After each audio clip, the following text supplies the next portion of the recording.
Welcome to 5 and 5 with Miller and Mango, your go-to source for all things finance with a twist of culture infused into every episode. Join your hosts, seasoned financial professional Miller and marketing maverick Mango, as they discuss 5 of the latest market and cultural trends and help you instill common sense into the ever-changing landscape of finance, all within 5 minutes. It's time to dive into the numbers, unravel market mysteries, and discover the strategies that matter. Welcome to 5 and 5 with Miller and Mango.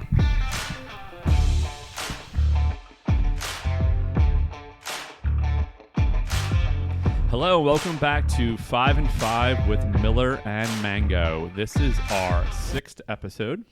I'm your host, Mike Manganello, here with my co-host, Miller Hoffman. Miller, what's going on? We are well. Happy early Thanksgiving, everyone. Looking forward to a busy holiday season. Yeah, same here. When I'll be listening to this, I'll be in Florida. How about yourself? We will be back in South Carolina to see my family there, so not as much of a travel as Florida, but with family. That's what right. Thanksgiving's all about. That's exactly right. And hopefully over some Thanksgiving dinner, people listen to this episode. That's right. And I know some of the topics we'll talk through today pertain to Thanksgiving, so with that, maybe we can get started. Well, let's roll.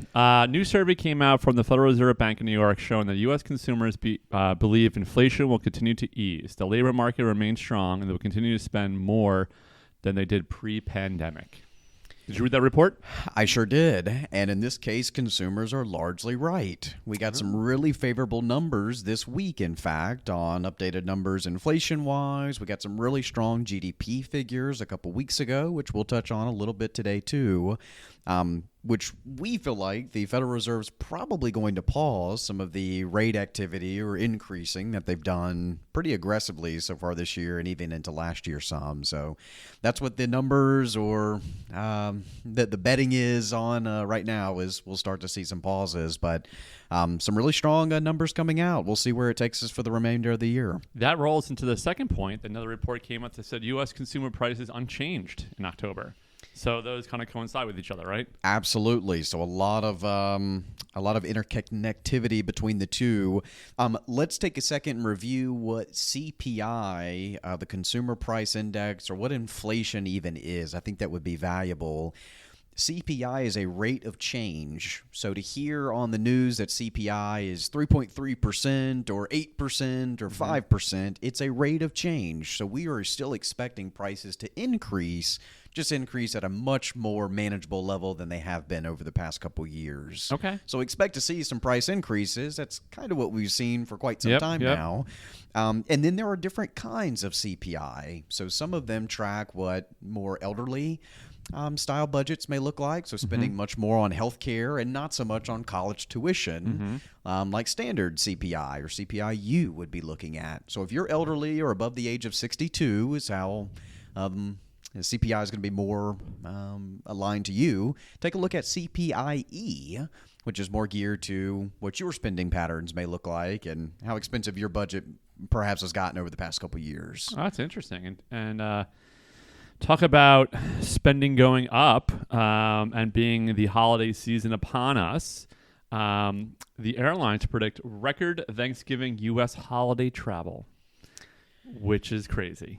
It is crazy. And I want to get your thoughts on this, but there's like an interesting, delicate balance here, right? Traveling has gotten so expensive, and at the same time, debt in the United States is just going through the roof. So how are we doing both? We're trying to keep debt down. Well, the thing with travel for us is really, because we're traveling with 4 of us, it's finding alternate days or times or airlines to make it more affordable. So we're actually taking a new low-budget airline called Avelo to head down, and we're leaving on a Sunday and coming back Thanksgiving morning. Not ideal, but basically saving 2/3 of the costs, not going those peak hours. Got it. Yeah. So you're being more crafty.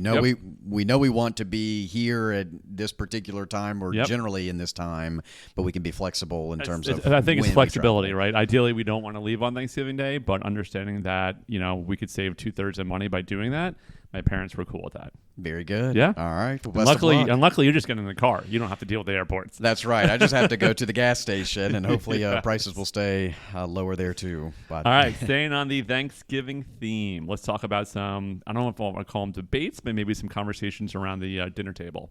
Are you more of a apple or pumpkin pie guy? So I'm going to throw a third dark horse option in here and say pecan pie. I'm getting this from my father. He's a huge pecan pie fan, but I always wanted to get good at making it. It seems like it's a pretty complex thing to make. So I've tried the cheesecake side of things. I think I do okay with it. Pecan pie is the next on my list. What about you? I would say over the years, 10 years ago, I would say 100% pumpkin. I think my taste has changed over the years. I am a pecan pie guy, but if I was to choose between pumpkin and apple during the holidays, I'm just going to go back to pumpkin. I feel like apple you could have any time of the year. Very good. All right, Very number good. 2, sweet potatoes or mashed potatoes? Similar to your thought with it being more seasonal, I associate sweet potatoes with more of the Thanksgiving or Christmas style dish or even dessert. There's some really, really good desserts that have sweet potatoes in them. So I think I naturally align on the sweet potato side of things in the holiday season. But mashed potatoes for the win any other time of the year. I'll double down on that. I do have a question for you. What's the difference between a sweet potato and a yam? Ooh. I'm not sure. I've always just thought of like the yam coming out of the can and, just being so perfectly shaped. Yep. It's a debate. Look it up. Okay. Yeah. Think about this holiday season. I'll have to look into it.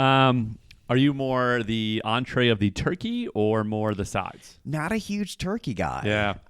Definitely dark meat turkey would be my favorite rather than white. It dries out really, really quickly for me. But yeah, I'm a sides guy. The mac and cheese, and the casseroles, the bread, biscuits. You gotta love it. I think if you poll 9 out of 10 people, they will say the same exact thing. However, we always go to have a turkey or a ham. But if you got rid of it, everybody'd be just as happy. Yeah.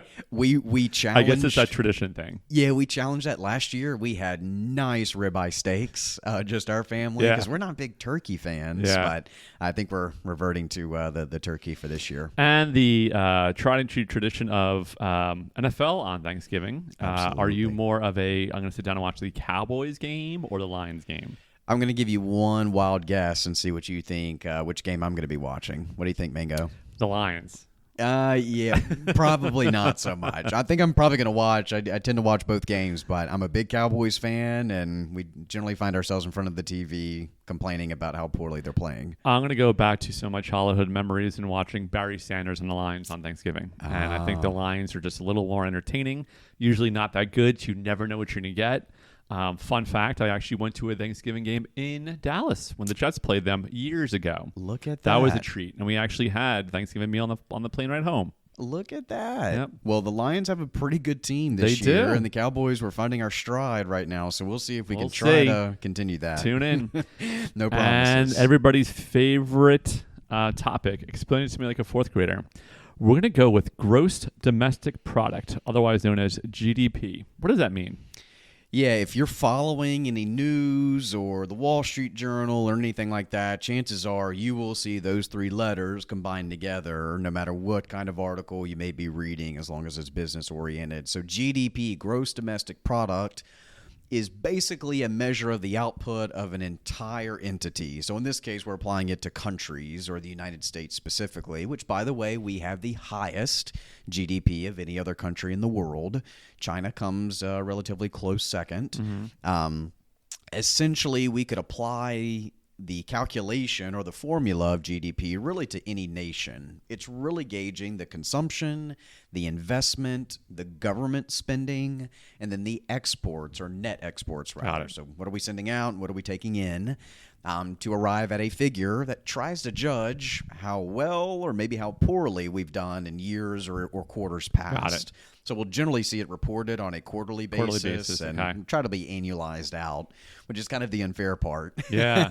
We'll look at the first quarter year and then, we'll annualize it out, which is completely unfair, but it's our best way that we have to get an idea. I'm going to ask you two quick follow-ups you might not know. How has our GDP from the United States been the last couple of years? And then what country, GDP has grown larger than most over the last couple of years? At least on the first side of things, we got really, really strong GDP figures recently, like this quarter, or the reporting on the third quarter. Okay. So our GDP grew by quite a bit, right around 4 to 4.5%, which is really competitive. That's well above average for what we would expect. But we also had some times in 2022 where our GDP shrank a bit, which is why the R word, recession, was being thrown around. Typically, that's a marker. If we see the country shrinking in consecutive periods, or GDP shrinking in consecutive periods, that tends to really highlight, are we in a recession or not? Got it. In terms of a country that's on the rise here, I'd have to see exactly, which one by the numbers sound really good. I'd imagine some of the really expensive or rich countries in the Middle East may have made a really strong push just because of how much investment is going into those countries and a lot of government spending too. Yep. But I could be far off on that too, especially considering where geopolitics are right now. Well, we could just Google it. We can The just power Google of it. the Google. That's right. Well, that's a great episode. Thank you for everybody for listening. Again, reminder to review, like, and subscribe, and let us know what you want to hear. Happy Thanksgiving to all. And happy Turkey Day, everyone. And we'll talk to you again in a couple of weeks in December, which is crazy, right around the corner. I can't believe it's already December. Till Take next care. time. Bye.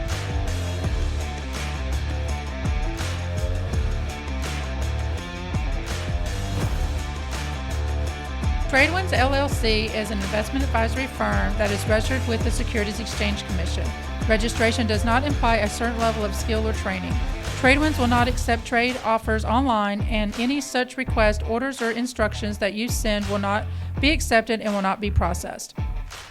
This presentation has been provided for informational purposes only and is not intended as legal, tax, or investment advice or a recommendation of any particular security or strategy. The investment strategy and themes discussed herein may be unsuitable for investors depending on their specific investment objectives and financial situation. Information obtained from third-party sources is believed to be reliable, though its accuracy is not guaranteed. Opinions expressed in this commentary reflect subjective judgments of the author based on conditions at the time of the publication and are subject to change without notice. Past performance is not indicative of future results.